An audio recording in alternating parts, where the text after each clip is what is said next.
मंगल हो, नमस्कार। ग्रहण आंशिक हो, पूरा हो, बात वो नहीं है। बात हमारे शास्त्रों में एक बड़ी गजब की चीज़ कही गई है कि हमें जब ग्रहण के दिन होते हैं तो उससे पहले एक तैयारी कर लेनी चाहिए। और वो तैयारी क्या है कि हमारे को प्रत्येक पात्र में उस दिन कुछ भी चीज़ बचा के नहीं रखना चाहिए रात्रि को। ठीक है ना? ग्रहण से पहले मतलब सब चीज़ को नक्की कर दो। और फिर भी कोई चीज़ ऐसी रहती है जिसको कि आप कुछ कर नहीं सकते हैं, तो भी उसमें सब में तुलसी पत्तर आप डाल दीजिए। एक तो ये चीज़ है। दूसरी चीज़ आपकी ये आती है कि ग्रहण के समय वैसे तो देखिए कुछ भी नहीं खाना चाहिए, बात तो सही है। लेकिन कई बार बहुत मजबूरियां बन जाती हैं, जिनको क्या कहते हैं रह नहीं सकते। शुगर के मरीज हैं या कुछ इस टाइप के मरीज टाइप के हैं, या गर्भवती स्त्री है, और छोटे बच्चे हैं, और बहुत सारे वृद्ध लोग हैं, अशक्त लोग हैं। कुछ ऐसी समस्या तो अपने शास्त्रों में लचीलापन है, उसके लिए थोड़ा बहुत आप पहले से तैयारी करिए। या कुछ इमीडिएट करना पड़े तो मजबूरी है, कोई बात नहीं। लेकिन ये पूरी तरह वैज्ञानिकरण है, क्योंकि उसमें बैक्टीरिया कुछ इस टाइप के होते हैं जो कि ज़्यादा बॉडी के लिए अच्छे नहीं रहते। इसीलिए कहा जाता है कुछ भी खाएं पिए नहीं, जितना पालन हो सके उतना अच्छा है। लेकिन मजबूरी के आगे कोई दिक्कत वाली बात नहीं है, मन में शंका ना रखिए। इसके अलावा जब ग्रहण कहते हैं ख़त्म हो जाता है तो पूरी जगह पर गंगा जल का छिड़काव करिए।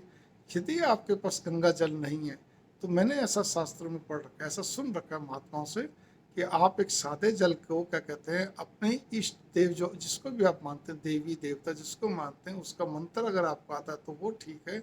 नहीं तो कम से कम ये है कि आप भगवान जी का नाम लेते हुए ओम ओम ओम ओम, कम से कम भी उस जल के अंदर आपको कहते हैं एक माला उच्चारण करते हुए बोलना।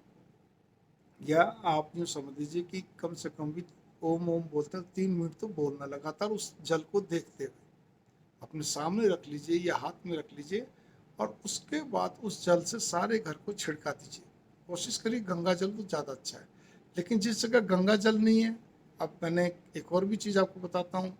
पूरे भारतवर्ष में नदियाँ हैं, तो जो जिस नदी के किनारे रहता है उस नदी का जल ही उसके लिए गंगा जल है। नर्मदा माँ का जल सर्वश्रेष्ठ, गंगा जल सर्वश्रेष्ठ। आप जिस नदी किनारे रहते सर्वश्रेष्ठ है, उसका प्रयोग करिए। ठीक है ना? ये ज़्यादा अच्छा है। इसके अलावा सबसे बड़ी चीज़ है कि अपने शास्त्रों में एक व्यवस्था करी गई है कि ग्रहण के दिन कभी भी कोई भी चीज़, कम से कम गर्भवती स्त्री को तो विशेष ध्यान रखना चाहिए। कोई भी खाली बैठे हुए सिलाई कढ़ाई कर लूँ या कुछ कुछ भी कर लूँ, या नाखून वगैरह बच्चे काट लूँ, अपने काट लूँ, ठीक है ना? मतलब कोई दूसरा बच्चा या कुछ भी हो, या कोई भी नुकीली चीज़ नहीं करना चाहिए। ग्रहण के दिन चाकू वगैरह कोई यूज नहीं होगा। मतलब चाकू मतलब सब्जी काटने सुधारने के लिए, आपका फल सुधारने के लिए, काटना सुधारना मतलब देसी भाषा में काटना बोलते हैं, आपको नहीं करना उस दिन। तो इसी सब निषेध है। गर्भवती के लिए तो विशेष तौर पर निषेध है कि उस पर उसके बच्चे पे ऐसा कुप्रभाव पड़ता है। इसी प्रकार से हमें भी बचना चाहिए, हमें भी नेल कटर वगैरह आदि किसी भी चीज़ का प्रयोग नहीं करना चाहिए। इसी प्रकार से इस चीज़ पर भी गौर करिए। मैं ये भी कहना चाहता हूँ जितना अधिक से अधिक आप जाप कर सकते हैं जाप करिए। गायत्री मंत्र अगर आता है तो गायत्री मंत्र सर्वश्रेष्ठ। आदित्य हृदय स्त्रोत, गीता प्रेस के आदित्य हृदय स्त्रोत में 3 लैंग्वेज भाषा दे रखी है, इंग्लिश संस्कृत हिंदी।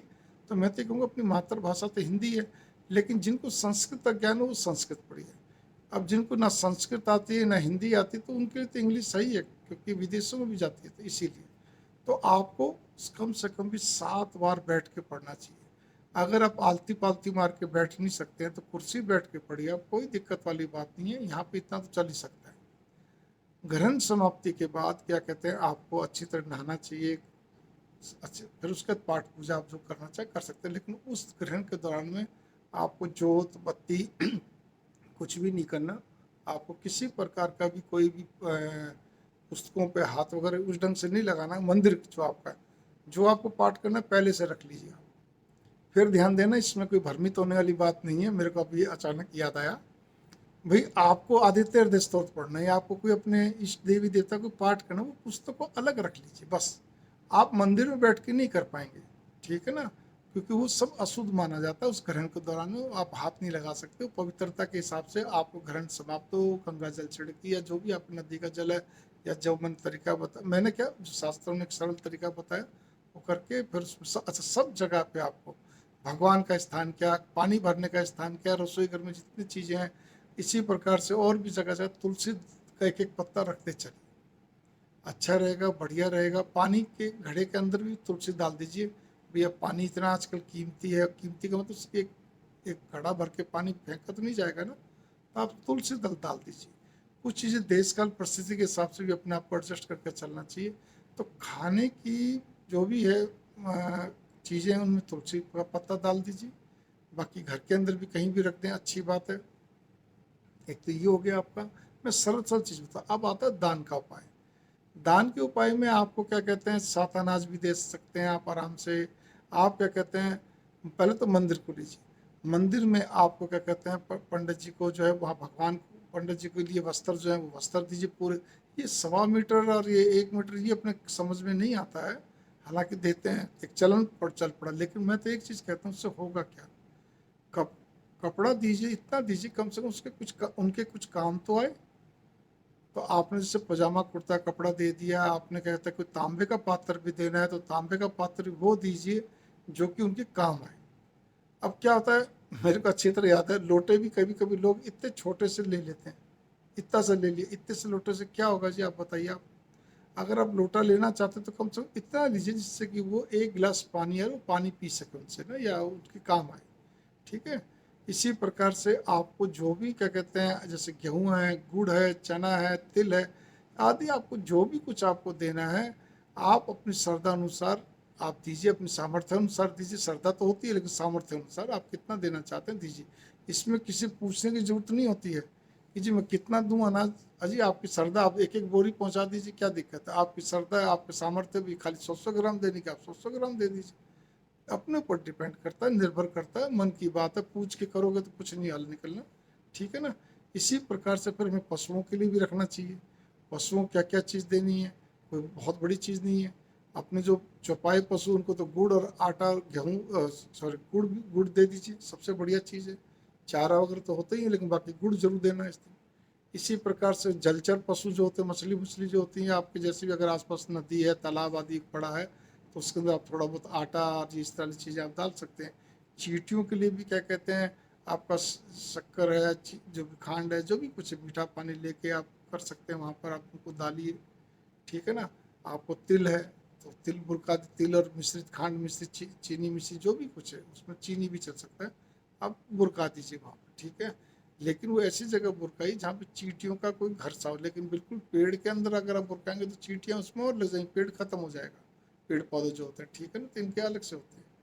वैसे तो पशुओं को रोज़ देना, चींटियों को रोज़ देना, इसी प्रकार से जलचर पशु जो जीव होते हैं उनको रोज़ देना, पक्षियों के लिए दाना आदि रखना, अगर ये रोज़ हो तो इसका तो सोने में सुहागा है।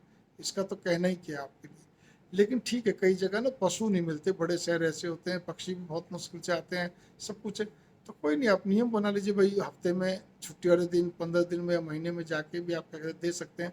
अगर देने का भी आपका एडजस्टमेंट नहीं हो पाता है, आप इतने दूर है कि ना तो वहाँ पे जा सकते हैं कहीं पे, ना वहाँ पे, तो कोई नहीं, उस निमित्त आप उस संस्था के अंदर आप दान भी दे सकते हैं। दान का एक और भी तरीका है कि कुछ अंध विद्यालय होते हैं, कुछ कोड़ियों के लिए भी स्थान होते हैं, संस्थान होते हैं, कुछ ऐसे ऐसे अलग अलग होते हैं जहाँ पे कि वो आप लोगों के दान के द्वारा ही कार्य उनका चलता है। तो इसीलिए उनका भी हमें ध्यान रखना चाहिए, क्योंकि हम खाली एक तरफ हो जाते हैं। हम वो कोड़ियों को, हम वो अंध विद्यालय वालों को, या और कुछ अनाथ मतलब भूल जाते। कई बार क्या होता है, एक आम चल रहा है, बस अनाथालय में दे दीजिए, बिल्कुल दे दीजिए। अनाथालय किस पे चलेगा, समाज के सहारे तो चलता है ना। लेकिन आप ये भी ध्यान रखिए कि कुछ और भी संस्थाएं होती हैं जो कि आपके सहारे चलती हैं। मैं आज इस वीडियो को बड़ा विस्तृत तौर पर इसलिए बना रहा हूँ ताकि हमेशा के लिए काम आए। आपको ये ना पूछना पड़े आज मैं क्या करूँ, इस ग्रहण वाले दिन क्या करूँ, नहीं। और खूब जाप करिए, खूब अधिक से अधिक जाप करिए, जब पे सबसे ज़्यादा ध्यान दीजिए। ठीक है, इस बात पे गौर करिए। आप ग्रहण वाले दिन जिस चीज़ को आप सिद्ध करना चाहते हैं, उस मंत्र को तो विशेष बैठ के करना ही करना है। लेकिन अचानक के आपके पास अवस्था ये आती है कि आपको प्रॉब्लम हो गई, या गर्भवती या कुछ भी, तो आप कोई नहीं, आप थोड़ा सा लेटे लेटे भी अपने मंत्र जाप करिए। लेकिन जिनको विशेष तौर पर सिद्धि करनी होती है, तो ग्रहण का दिन, संक्रांति का दिन, को विशेष जो त्यौहार आते हैं, विशिष्ट त्यौहार आते हैं, जैसे दशहरा है आपका, दीपावली है आपका, जन्माष्टमी है, शिवरात्रि, ये दिन ऐसे गजब के होते हैं कि जिसके अंदर आप अपने मंत्रों की सिद्धि बहुत तेजी से कर सकते हैं। और पूरे भावना से अगर आप लगे रहे तो कोई विशेष तैयारी नहीं करनी। ये दान धर्म जो मैंने बताया, मैंने क्या शास्त्रों ने जो बताया, मैं तो वही बोल रहा हूँ, वो तो है ही है। लेकिन उसके अलावा भी आप बैठकर एक निश्चित स्थान पे आप कितनी देर बैठ सकते हैं, यूँ नहीं कि बैठते-बैठते कभी तो कमर यूँ कर रहे हैं, कभी यूँ कर रहे हैं, बार-बार हिल रहे हैं, बड़ी अजीब स्थिति हो रही है। अब आपको लगता है अब क्या करें, बोल तो दिया, सीधी कर ही दिया, कैसे नहीं, जितना आपसे उतना करिए, कोई बात नहीं, थोड़ा बीच में ब्रेक दे दीजिए, फिर उसका फिर दोबारा बैठ जाइए, कोई दिक्कत नहीं। वैसे होता एक ही बार में लगातार बैठना जितनी देर का, तो वो आपको देखना आप कितनी देर बैठ सकते हैं। मैंने इसलिए बार-बार एक-एक चीज़ को थोड़ा अपने से खुलासा कर रहा हूँ ताकि आपको अच्छा लगे। ये दिन जितने भी विशिष्ट त्योहार, संक्रांति और ग्रहण, चाहे चंद्र ग्रहण हो, सूर्य ग्रहण हो, आंशिक हो, पूरा जैसा, इन दिनों को कभी खाली नहीं जाना चाहिए। और एक अंतिम चीज़ रह गई थी इसमें, मतलब बात है, ज़रूरतमंदों को तो ज़रूर देना चाहिए। चलो संस्थाओं का भी आपको हो गया, पशु पक्षी जीव बड़ सब कुछ हो गया, मंदिर का भगवान का तो पहले ही है। आपको ज़रूरतमंद जो है उनको ज़रूर दीजिए। अगर आपको कोई ज़रूरतमंद वैसे नज़र नहीं आता, मैंने कहा ना कई बड़े शहरों में भी फ़ोन आ जाते हैं कि जी यहाँ तो ऐसा कोई नहीं, आपके नीचे काम करने वाले हैं, आपके आसपास, अगर आपके पास कोई नहीं है तो आपके आसपास कोई जो लोग काम करते हैं उनमें भी कोई छांट लीजिए, पड़ोसी से पूछ लीजिए, तो देख लीजिए कोई भी हो।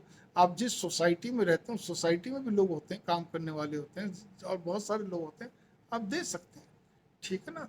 आप पता कर सकते हैं, आप वो आपके ऊपर विवेक बुद्धि पर निर्भर कैसे करना है। ऐसा अपने भारत के अंदर अभी कोई इतनी आफत समस्या नहीं है, ठीक है।